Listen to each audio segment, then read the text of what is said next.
বান্দরবানের লামায় সড়ক সম্প্রসারণে নিম্নমানের সামগ্রী ব্যবহারের অভিযোগ উঠেছে। ঝিরি বালু ও পাহাড়ের মাটি মিশ্রিত মেগাদম দিয়ে চলছে কাজ।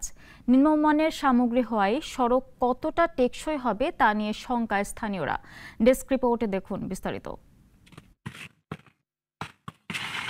2023-24 অর্থবছরে এলজিইডির অর্থায়নে 3 কিলোমিটার সড়ক প্রশস্তকরণে কার্যাদেশ পায় বান্দরবনের জাফরুল্লাহ অ্যান্ড ব্রাদার্স, যার স্বত্বাধিকারী বান্দরবন জেলা আওয়ামী লীগের ধর্ম বিষয়ক সম্পাদক নাজমুল হোসেন ভূঁইয়া।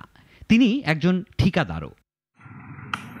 ভালো মানের সামগ্রী ব্যবহারের শর্তে মাত্র 3 কিলোমিটারের সড়কটি সম্প্রসারণে ব্যয় ধরা হয় 2.5 কোটি টাকা।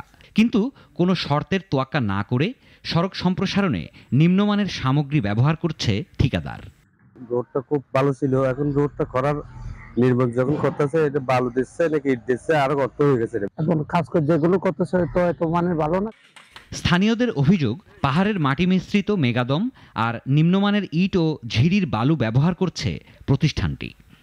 বালির সাথে কংকর মিশানো এবং মাটির সাথে কংকর মিশানো, সেই কারণে রাস্তাটা ভবিষ্যতের জন্য টেকসই হবে না।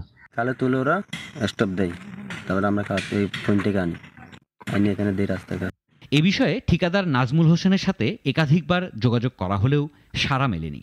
তবে ব্যবস্থা নেওয়ার আশ্বাস দিয়েছে স্থানীয় সরকার প্রকৌশল অধিদপ্তর। আসলে ওটা দিয়ে খারাপ কাজ করার কোনো সুযোগ নেই। আমি সাথে সাথে অলরেডি আমার সার্ভিস ইঞ্জিনিয়ার ওনাকে বলে দিয়েছি, ঠিকাদারকে বলে দেওয়া হয়েছে। শুধু এ প্রকল্পই নয়, সব কাজেই দুর্নীতি ও অনিয়ম বন্ধে স্থানীয় সরকার প্রকৌশলী বিভাগকে ঢেলে সাজানোর পরামর্শ সংশ্লিষ্টদের।